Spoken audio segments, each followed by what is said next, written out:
नमस्कार मित्रांनो. पाठीमागच्या तासाला आपण परिचित झालो आहोत. तरी सुद्धा पुन्हा एकदा आपलं स्वागत आहे आणि मी माझा परिचय पुन्हा एकदा करून देत आहे, कारण अनेक नवीन मित्र आपल्याला आज पुन्हा जॉईन होत आहेत.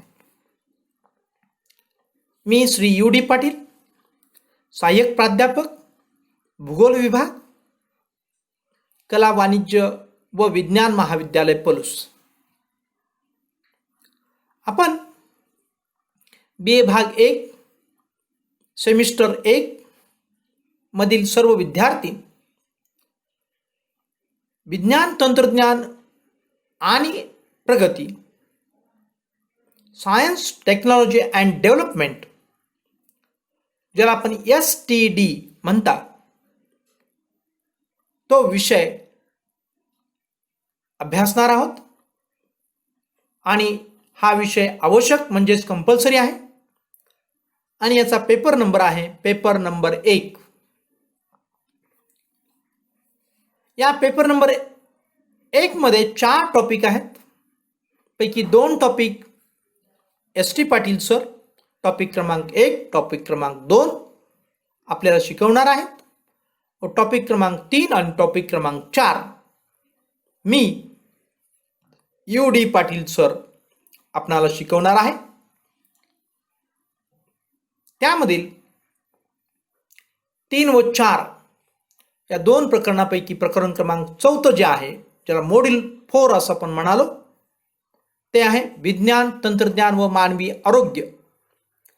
या टॉपिकचा जो काही अभ्यासक्रम आहे तो पुन्हा एकदा आपण परिचित करून घेतलात आणि या सर्व गोष्टी आपल्यासमोर ज्या दिसत आहेत यांचं भाषांतर आणि यामध्ये आपण काय अभ्यासणार आहोत हे सर्व आपण पाठीमागच्या तासाला अभ्यासलो.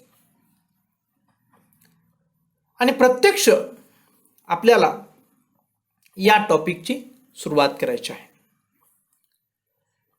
विज्ञान, तंत्रज्ञान आणि प्रगती यामधील विज्ञान, तंत्रज्ञान व मानवी आरोग्य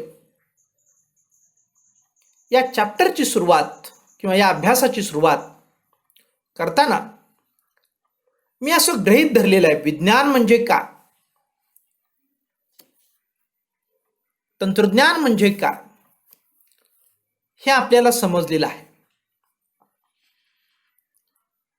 आणि याविषयीची ओळख, विस्तृत अशी चर्चा पाटील सरांनी म्हणजेच ST पाटील सरांनी आपल्यासोबत केलेली आहे. म्हणून या संदर्भात आपण अधिक वेळ घालवणार नाही. आपल्याला निश्चितपणे विज्ञान म्हणजे काय आणि तंत्रज्ञान म्हणजे काय यातील फरक समजलेला आहे. मित्रांनो, आपल्या सभोवतालची परिस्थिती किंवा पर्यावरण समजावून घेण्यासाठी आणि तिच्यावर प्रभुत्व मिळवण्यासाठी मानवाने जाणीवपूर्वक केलेला प्रयत्न म्हणजे विज्ञान होय. असं थोडक्यात आपण विज्ञान म्हणजे काय याची व्याख्या पाहिलेली आहे. आपल्या सभोवतालची परिस्थिती म्हणजेच पर्यावरण याला समजावून घेणं, याचा अभ्यास करणं आणि त्या पर्यावरणाशी आपण स्वतःला किंवा समाजाला ॲडजस्ट करताना, सामावून घेताना येणाऱ्या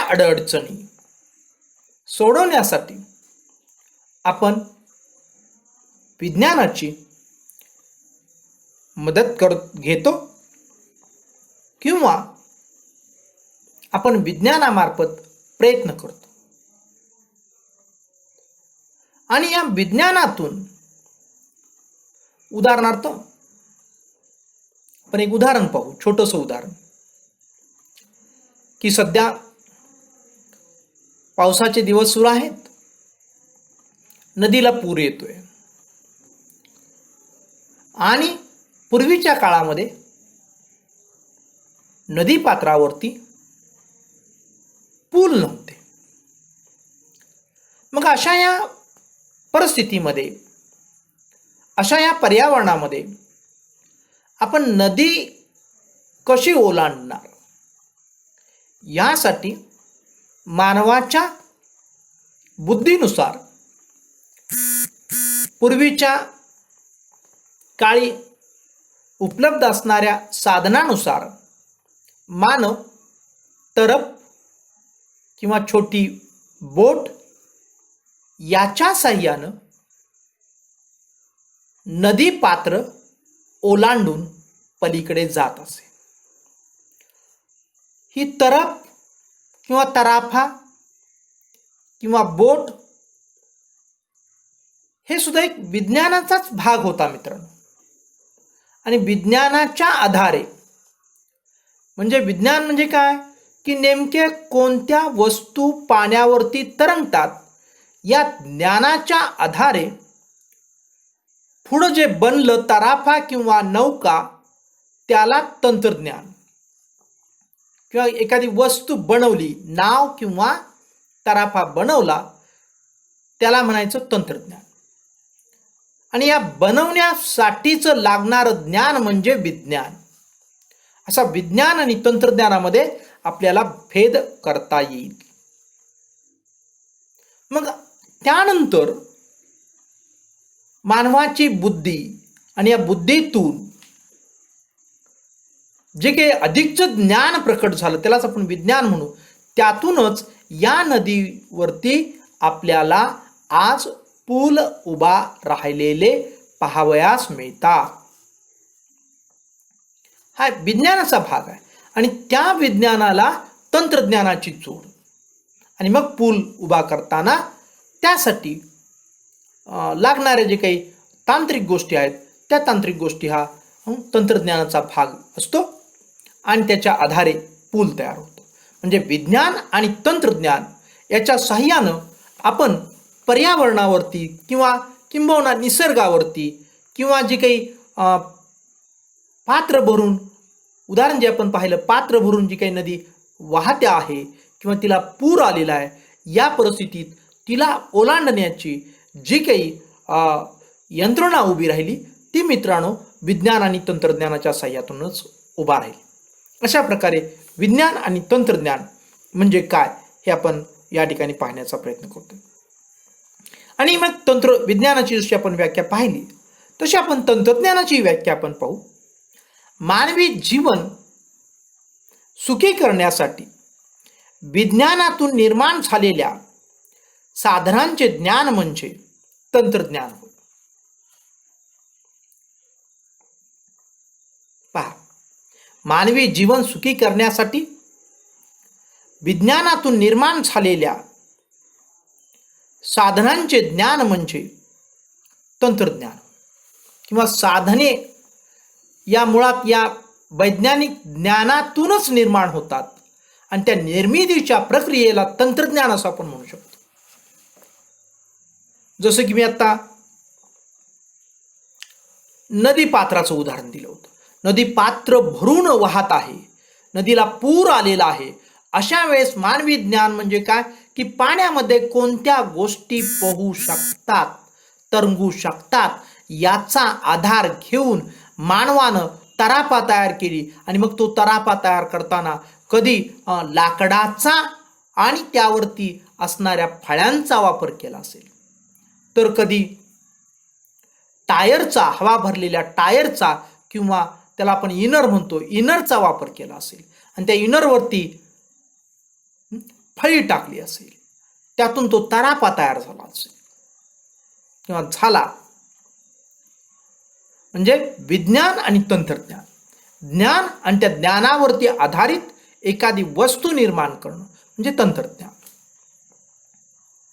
मित्रांनो, आरोग्याच्या संदर्भात आपल्याला उदाहरण द्यायचं झालं तर तेही उदाहरण आपल्याला देता येईल.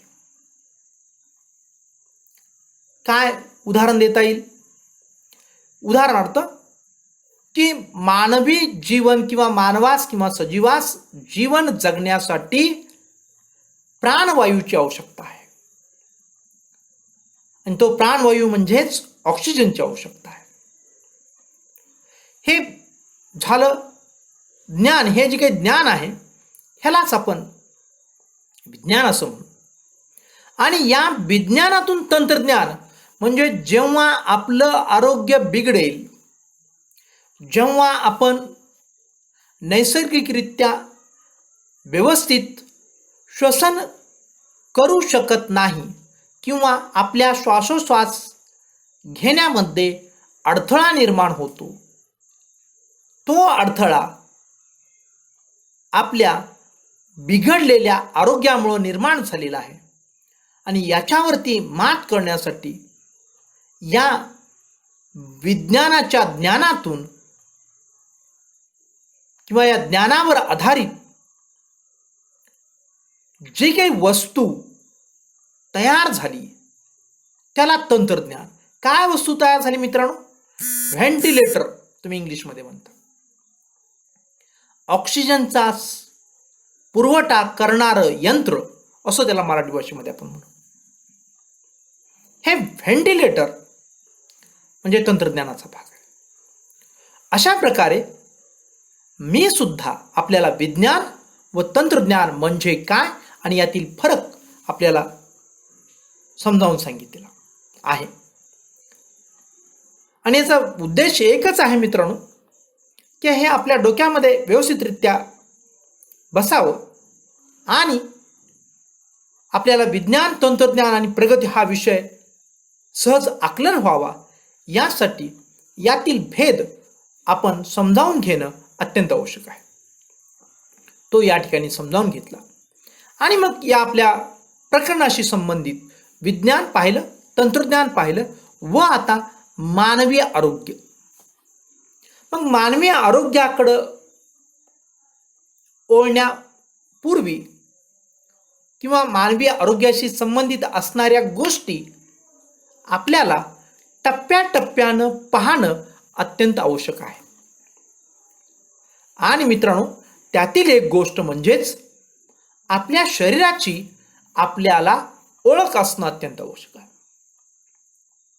आणि ती ओळख आपण या ठिकाणी करून घेण्याचा प्रयत्न करीत आहोत. आपलं जे शरीर आहे मित्रांनो, ते शरीर पृथ्वी, आप, तेज, वायू व आकाश या पंचमहाभूतापासून तयार झाले आहे. मग हे जे 5 गोष्टी आहेत, पृथ्वी, आप, तेज, वायू, अवकाश किंवा बोली भाषेमध्ये तुम्ही आकाशही म्हणाल, या 5 गोष्टी ज्या आहेत याला पंचमहाभूत असं म्हटलेलं आहे. आणि या 5 गोष्टींच्या पासून आपलं हे शरीर तयार झालेलं आहे. मग या 5 गोष्टींची आपण ओळख करून घेऊया. या 5 गोष्टी ज्या आहेत त्यातली पहिली गोष्ट आहे पृथ्वी. पहिली गोष्ट आहे ती पृथ्वी. पृथ्वी म्हणजे भौतिकता. पृथ्वी म्हणजे भौतिकता. पृथ्वीमुळे शरीराला जडत्व येतं. ज्ञानेंद्रियांना इंद्रिय विषय समजतात. मित्रांनो, मी कंसात जे लिहिलेलं आहे ते सोडून वाचलं. हा, तुम्ही लक्षपूर्वक ऐका. पुन्हा एकदा वाक्य मी वाचतोय. पृथ्वी म्हणजे भौतिकता. पृथ्वीमुळे शरीराला जडत्व येतं, ज्ञानेंद्रियांना इंद्रिय विषय समजतात, हे पृथ्वी या तत्वामुळे शक्य झालेलं आहे मित्रांनो. मग कोणती ज्ञानेंद्रिय? नेत्र म्हणजे डोळे, कर्ण म्हणजे कान, नासिका म्हणजे नाक, जिव्हा म्हणजे जीभ व त्वचा म्हणजे त्वचा. या 5 इंद्रियांना ज्ञानेंद्रिय असं म्हटलेलं आहे. आणि या 5 ज्ञानेंद्रियांचे जे विषय असतात मित्रांनो, ते कंसात दिलेले आहेत. इंद्रिय विषय असं त्याला म्हटलेलं आहे. कोणते विषय आहेत? रूप, शब्द, गंध, रस, स्पर्श. मग एक एक ज्ञानेंद्रिय आणि एक त्याचे असणारे विषय आपण पाहू. जसं की नेत्र म्हणजे डोळे. डोळे काय करू शकतात? तर रूप पाहू शकतात. इंद्रिय विषयामध्ये पहिला आहे रूप. रूप पाहू शकतात.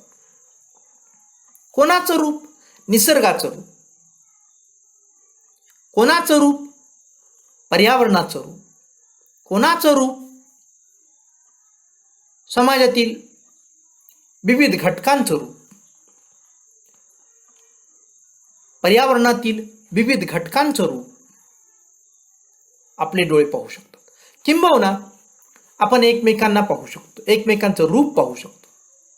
एखाद्या हिरोचं रूप, हिरोईनचं रूप असंही तुम्ही तुमच्या डोळ्यानं पाहता.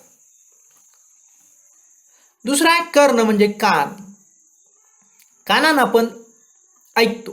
काय ऐकतो? शब्द ऐकतो. जसं तुम्ही आता माझं लेक्चर ऐकत आहात. कान हे ज्ञानेंद्रिय, तर शब्द हा इंद्रिय विषय एकमेकांशी संलग्न आहे. पुढचा आहे नासिका. नासिका म्हणजे नाक, आणि नाकाचा इंद्रिय विषय आहे गंध. आपण नाकामुळं विविध प्रकारचे गंध घेतो, मग तो सुगंध असेल किंवा दुर्गंध असेल. त्यानंतर येतो तो जिव्हा. जिव्हा म्हणजे जीभ.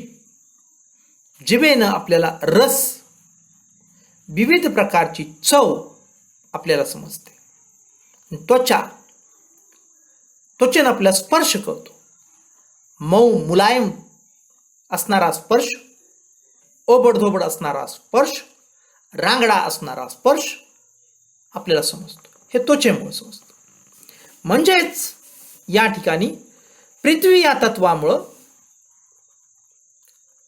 या शरीराला जडत्व प्राप्त होतं, आणि या शरीराचे विविध जे काही अवयव आहेत, हे अवयव विविध प्रकारचे विषय भोगत असंही आपण म्हणू शकतो. आणि हे सर्व पृथ्वी या तत्वामुळं या ठिकाणी आपल्याला शक्य झालेलं आहे. यामध्ये फक्त नेत्र, कर्ण, नासिका, जिव्हा, त्वचा एवढे ज्ञानेंद्रियांचाच समावेश होतो असं नाहीये, तर संपूर्ण देह हा सुद्धा जडत्वामध्येच येतो.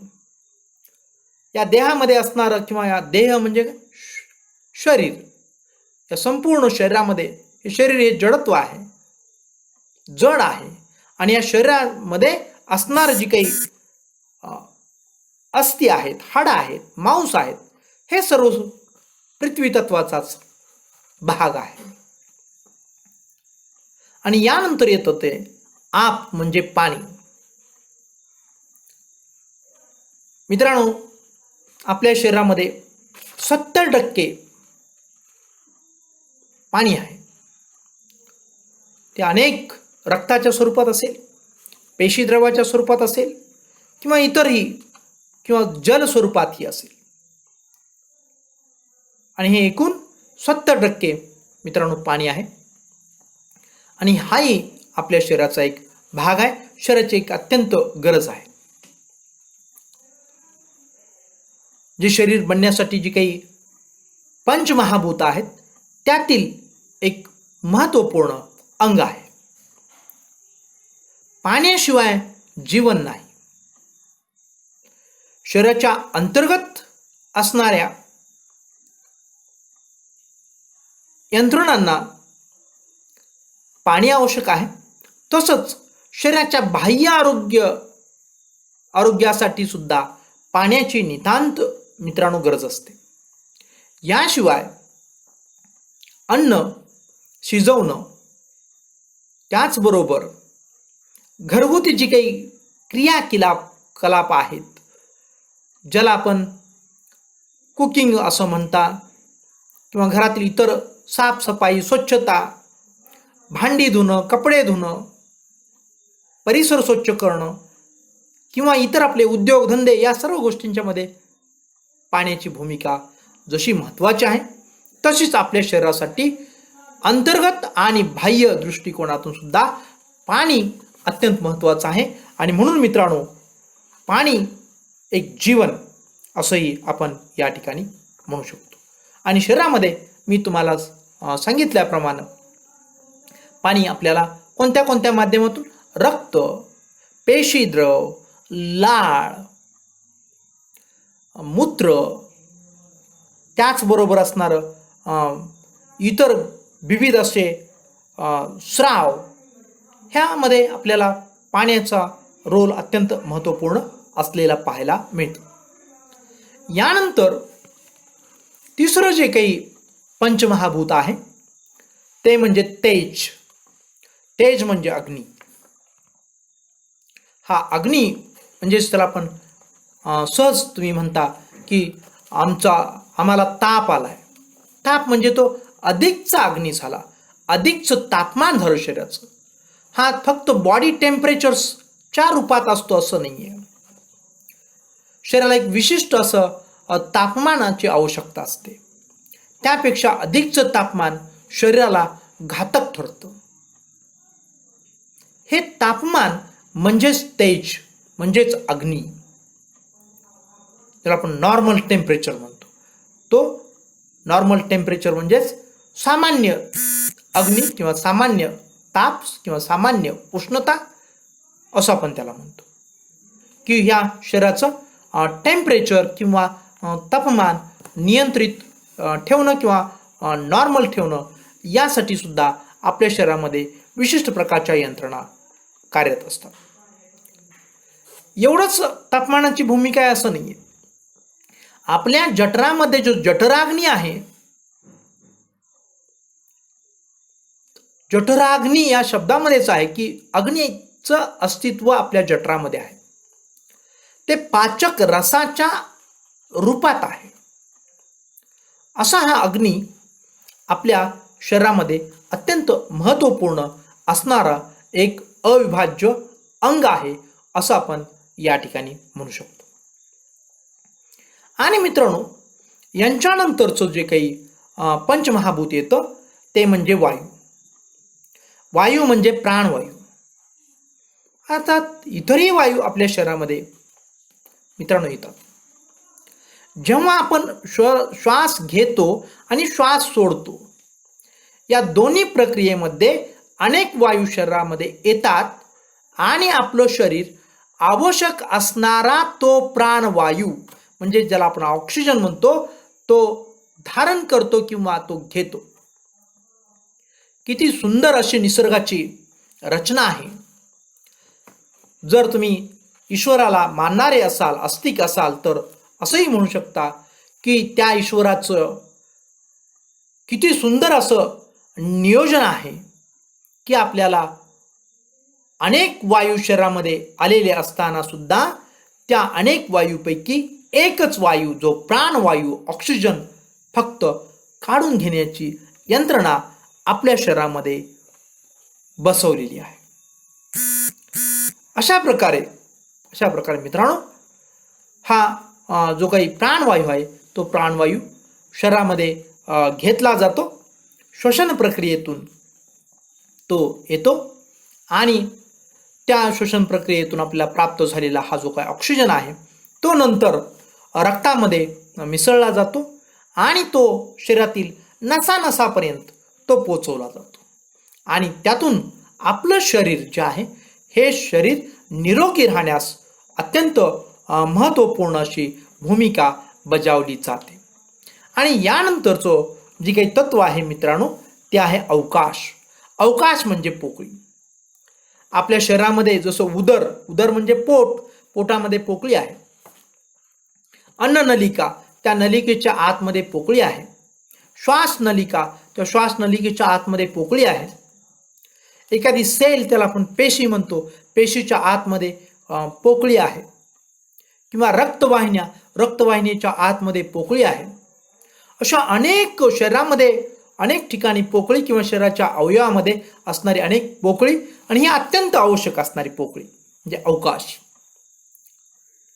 आणखीन एक महत्त्वपूर्ण, फक्त पोकळीच नाही तर आणखीन एक सूक्ष्म तत्व आहे, याचा समावेश या अवकाशामध्ये होतो. या अवकाशानं किंवा या पोकळीनं आपलं संपूर्ण शरीर व्यापून टाकलेलं आहे. आणि याच्यामध्ये एक आपल्या शरीरामध्ये एक सूक्ष्म तत्व आहे, अतिसूक्ष्म तत्व, ते म्हणजे मित्रांनो मन. याचाही या अवकाश तत्वामध्ये समावेश केला जातो, अत्यंत सूक्ष्म. आपण हे 5 तत्व मित्रांनो पाहतोय, पृथ्वी, आप, तेज, वायू, अवकाश. हे प्रत्येक तत्व हळूहळू सूक्ष्म होत चाललेलं आहे. पृथ्वीपेक्षा आप सूक्ष्म आहे, सूक्ष्म असणार हे आप आहे. पृथ्वीपेक्षा सूक्ष्म आप आहे. आपपेक्षा सूक्ष्म तेज आहे. तेजपेक्षा सूक्ष्म वायू आहे.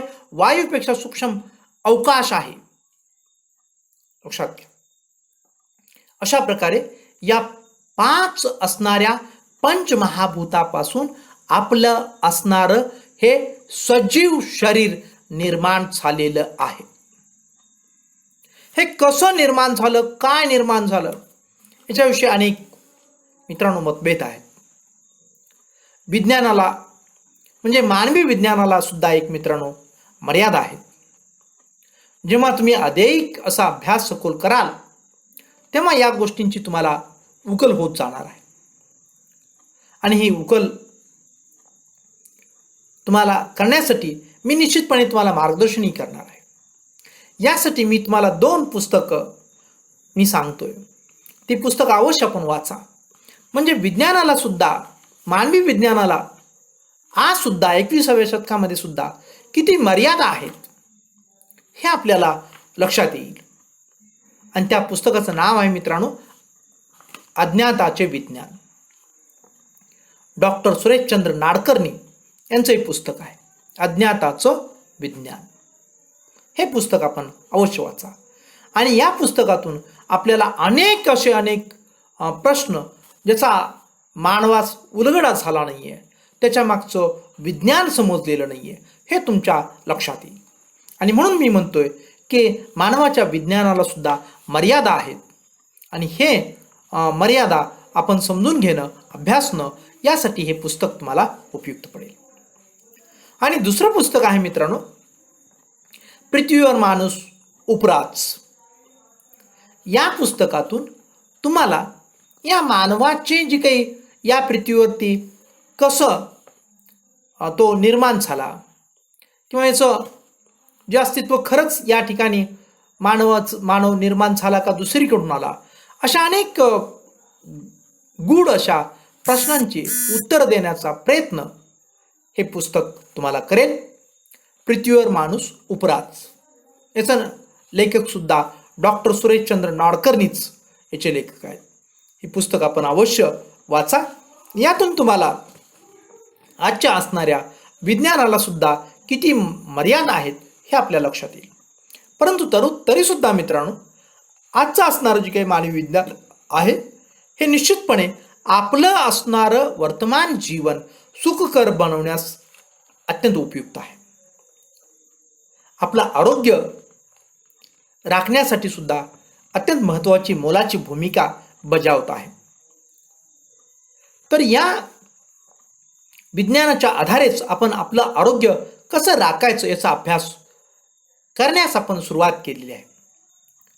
आणि या सुरुवातीलाच आपल्या शरीराची ओळख म्हणून आपण पाहिलं की या पंचमहाभूतापासून पृथ्वी, आप, तेज, वायू, आकाश, अवकाश आणि इतर 3 घटक आहेत, ज्याला मन, बुद्धी आणि अहंकार या 3 गोष्टी आहेत. या 3 गोष्टी म्हणजेच आणि सोबत एक चेतना अशा गोष्टी आहेत. या गोष्टीच्या आधारे हे मानवी शरीर बनलेलं आहे. पुन्हा एकदा मित्रांनो मी तुम्हाला सांगतोय, पृथ्वी, आप, तेज, वायू, अवकाश या पंचमहाभूताच्या साह्यानं हे जड शरीर निर्माण झालेलं आहे. आणि या शरीरामध्ये इतरही 3 गोष्टी आहेत, मन, बुद्धी आणि अहंकार अशा 3 सूक्ष्म तत्व आहेत. आणि सोबत राहतो तो या शरीरातील चेतना, ज्याला आपण आत्मा असं आध्यात्मिक भाषेमध्ये म्हणतात. या चेतनेशिवाय ही जी काही मानवी शरीर आहे हे शरीर काही उपयोगाचं नाही आहे. जेव्हा या शरीरातून आत्मा निघून जातो तेव्हा हे शरीर निस्तेज बनतं. त्याला डेड बॉडी असं म्हणतात, मृत शरीर असं म्हणतात. आणि लगेच कितीही प्रिय तो व्यक्ती असला तरी चेतनहीन, आत्माहीन असणारं शरीर लगेच आपण उचलतो, दारात नेऊन ठेवतो आणि 10-15 मिनिटाच्या आत त्याला आपण स्मशानभूमीत पोहोचवतो आणि त्याच्यावरती आपण अग्निसंस्कार करतो. म्हणजे चेतन किंवा चेतना, ज्याला आत्मा असं म्हटलेलं आहे, हे शरीराचा अत्यंत महत्त्वपूर्ण भाग आहे. त्यामुळं आपण या सर्व गोष्टींच्यामुळं आपलं शरीर बनलेलं आहे. आणि हे जे काही बनलेलं शरीर आहे हे अधिकची ओळख आपल्याला पुढील तासाला करून घ्यायची आहे. आणि शिवाय इतरही अभ्यास हळूहळू आपण पुढं करत राहणार आहोत. या ठिकाणी मित्रांनो वेळेच्या अभावी आपण थांबूया. धन्यवाद.